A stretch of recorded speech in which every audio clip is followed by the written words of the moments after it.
Hello दोस्तों, प्रिया story में आपका बहुत बहुत स्वागत है। हमारी आज की कहानी का नाम है बहू का सबक। बस करिए माँ जी, बहुत बोल लिया आपने और बहुत सुन लिया मैंने।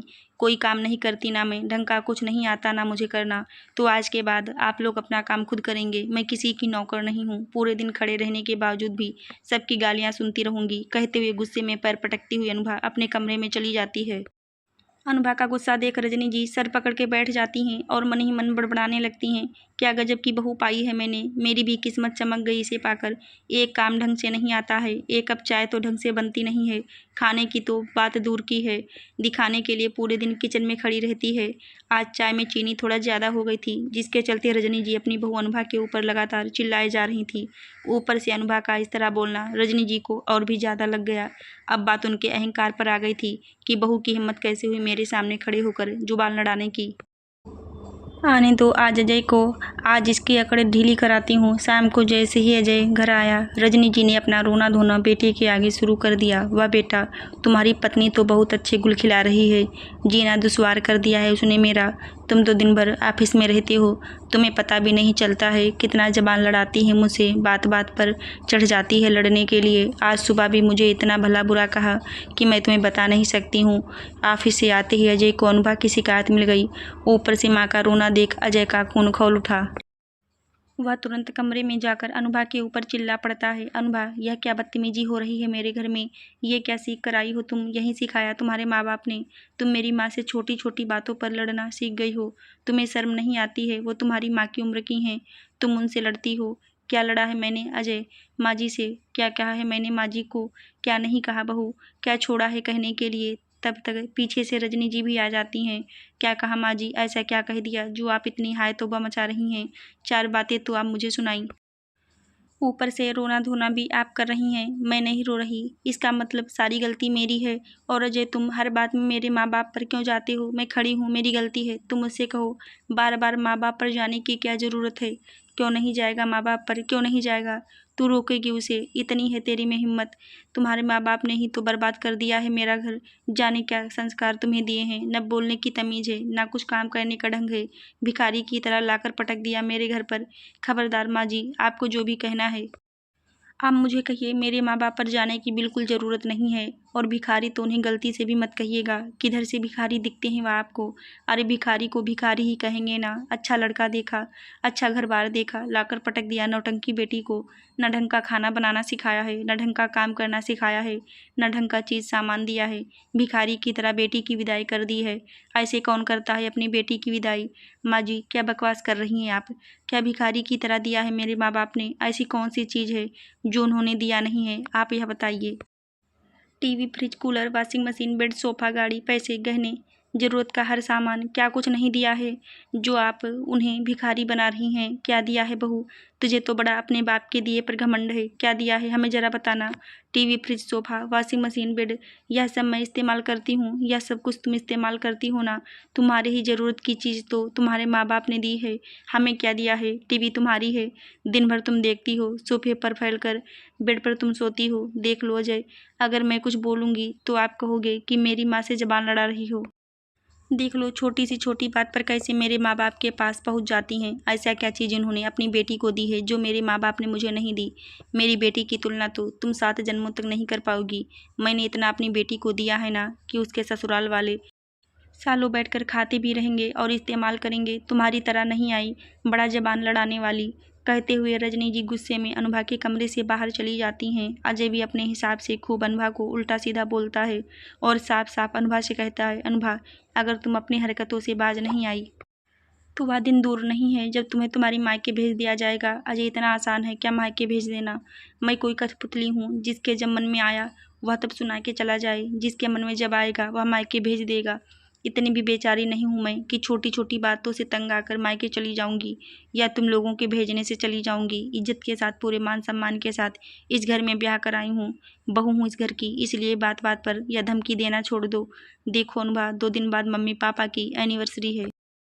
इसलिए घर में मैं ज़्यादा बवाल नहीं करना चाहता हूँ। छोटी सी पार्टी है, कुछ मेहमान आने वाले हैं। बेहतर होगा कि तुम पार्टी की तैयारी करो और या फालतू की बकवास ना ही करो तो बेहतर है। अजय की बात सुन अचानक से अनुभा के दिमाग में कुछ आता है। माँ बेटी की बातें सुन सुनकर थक चुकी थी वह। 2 दिन बाद ही सास की एनिवर्सरी थी और घर में छोटी पार्टी भी थी। यही मौका मिला अनुभा को। इसी बहाने आज अपने माँ बाप की हैसियत का पता बताने का मौका भी मिला।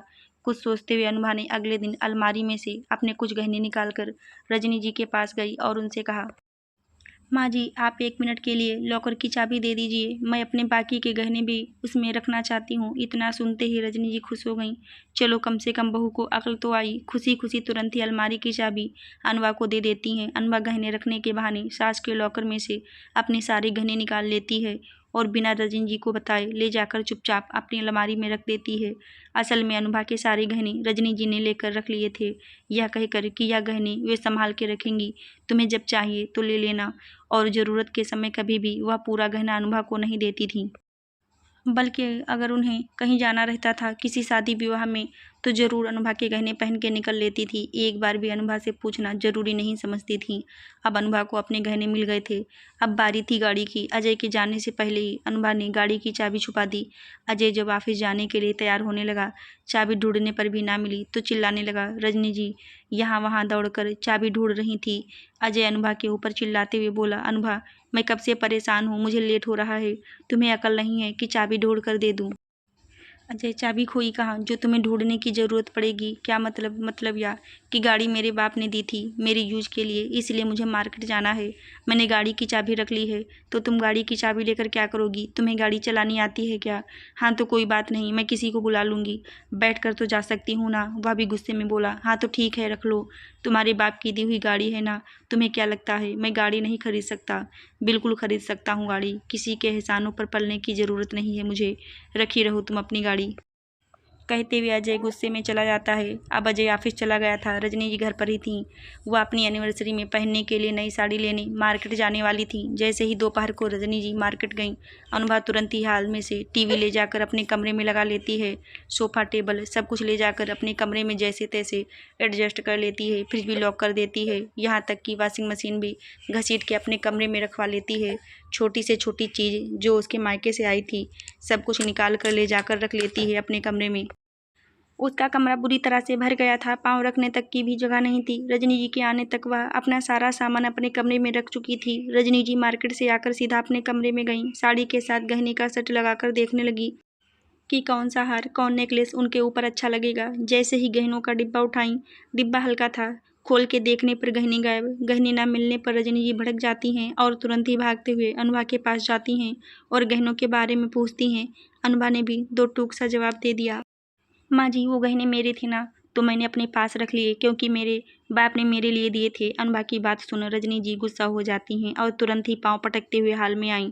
वहाँ भी उनको सोफा गायब मिला। पूरा हाल ही खाली सा लग रहा था। न सोफा था, न टेबल था, न टीवी थी। रजनी जी गुस्से में अनुभा के ऊपर चिल्ला पड़ी, अरे बहू यह क्या तरीका है, यह सोफा कहाँ चला गया? माँ जी आपको क्या करना है, मेरा सोफा था, मैं दिन भर बैठती थी इसीलिए मैंने उसे अपने कमरे में रख लिया। जब मेरी मर्जी होगी मैं निकाल कर बैठूंगी, और तो कोई बैठता नहीं था मेरे सोफे पर, तो फिर आपको सोफा से क्या लेना देना है? अच्छा तो तुम बदला निकाल रही हो, चलो निकाल लो बदला, आने दो शाम को, आज तेरी खालना उजड़वा दी तो कहना। कहते हुए रजनी जी गुस्से में किचन की ओर गईं। गर्मी से हाल बेहाल था, ठंडा पानी पीने के लिए चाहिए था, लेकिन जैसे ही फ्रिज खोलने गईं फ्रिज खुला ही नहीं, क्योंकि फ्रिज में तो पहले से ही लॉक लगा हुआ था।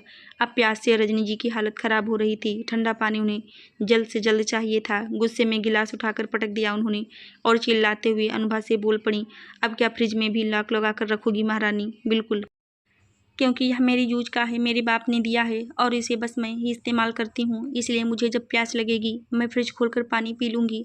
आप तो ठंडा पानी पीती नहीं है ना, आप तो इसका इस्तेमाल करती नहीं है ना। झल्ला उठी थी रजनी जी। बहू की बातें सुन गुस्से में वह रिमोट उठाकर टीवी ऑन करने गई। टीवी भी गायब। अब रजनी जी का गुस्सा 7वें आसमान पर चढ़ गया था। देख बहू साफ साफ बता रही हूँ, कल एनिवर्सरी है, मेहमान आने वाले हैं, एक तैयारी हुई नहीं तो अपना यह नया नाटक मत फैला। इज्जत का तमाशा नहीं होना चाहिए मेरे घर में, इसलिए जो चीज़ जहाँ थी जैसे था उसको वहीं लगा दे और कल की पार्टी की तैयारी करो। सारे पर्दे गंदे पड़े हुए हैं, सबको निकाल कर धो नहीं सकती हो तुम? नहीं माँ जी, यह पर्दे मेरे नहीं हैं, इसलिए इसे आप धो दीजिए। कर ले बहू, तू अपने मन की कर ले, जितनी करनी है ना कर ले, बस कल की पार्टी खत्म हो जाए, इसके बाद अगले दिन ही मैं तुझे तेरे मायके ना भेज दिया तो मेरा नाम भी रजनी नहीं। कहते हुए गुस्से में रजनी जी सारे पर्दे निकाल कर मशीन में लगाने जाती हैं, लेकिन वॉशिंग मशीन भी उन्हें गायब ही मिली। रजनी जी तुरंत सारे पर्दे फेंक फ़ोन उठाती हैं और अजय को सारी बात बताकर तुरंत घर बुलाती हैं। बेटा, अब घर आ जा और आकर इसे समझा ले, ऐसा ना हो कि कल की पार्टी में इज्जत का तमाशा बन जाए। आकर देख ले इसने घर की क्या हालत बनाकर रखी है। माँ की बात सुन। 1 घंटे के अंदर में ही अजय भी आ जाते हैं। सारा सामान गायब देख, पूरा घर खाली खाली देख अजय को भी गुस्सा आता है और वह गुस्से में ही अनुभा से कहता है, अनुभा, यह क्या नया नाटक लगा रखा है तुमने? सोफा, टीवी, फ्रिज, कूलर सब कुछ हटा दिया क्यों? हाँ तो यह सब मेरे थे, इसमें तुम्हें क्यों परेशानी हो रही है?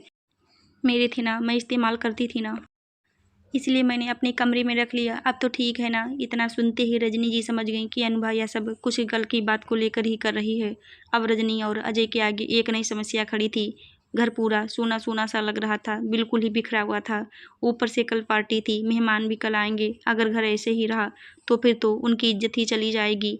अजय अपनी माँ की ओर देखने लगता है। रजनी जी भी कुछ नहीं बोलती हैं, उनकी भी बोलती बंद हो गई थी। अगर बहू से ऐसे ही तमाशा करती रहीं तो हो सकता है कि बहू जिद में आकर सामान ही ना निकाले, और हमारे पास इतना टाइम भी नहीं है कि हम नया सामान लाकर रख सकते हैं। इस समय इज्जत की खातिर रजनी जी ने झुकना ही सही समझा और अजय को इशारा करके शांत रहने के लिए बोलती हैं और फिर बड़े ही नॉर्मल होकर प्यार से अनुभा से कहती हैं, देख बहू, माना मैं तेरी सास हूँ, कभी गुस्से में उल्टा सीधा बोल देती हूँ, इसका मतलब यह नहीं ना कि तुम ऐसी हरकतें करोगी।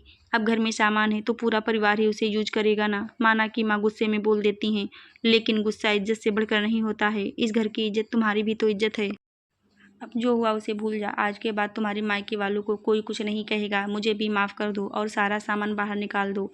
माँ बेटे को लाइन पर आता हुआ देख अनुभा ने मन ही मन मुस्कुराते हुए अजय से कहा, ठीक है, अगर आप लोग मानते हो कि आप लोगों ने गलती की है और आइंदा से छोटी छोटी बातों को लेकर मेरे माँ बाप पर नहीं जाओगे तो ठीक है, सारा सामान ले जाकर अपनी जगह रख सकते हैं। अजय भागते हुए कमरे में गया और सारा सामान निकाल कर अपनी अपनी जगह पर लगा दिया। अब रजनी जी इतना तो अच्छी तरह से समझ गई थी कि अगर आइंदा उन्होंने अनुभा को कभी भी कुछ कहा तो अनुभा ऐसे बर्दाश्त करने वाली नहीं है। जाने कब क्या कर बैठे, उसका भरोसा ही नहीं है। आशा करती हूँ दोस्तों आपको हमारी कहानी कैसी लगी। कमेंट बॉक्स में कमेंट करके ज़रूर बताएं। धन्यवाद।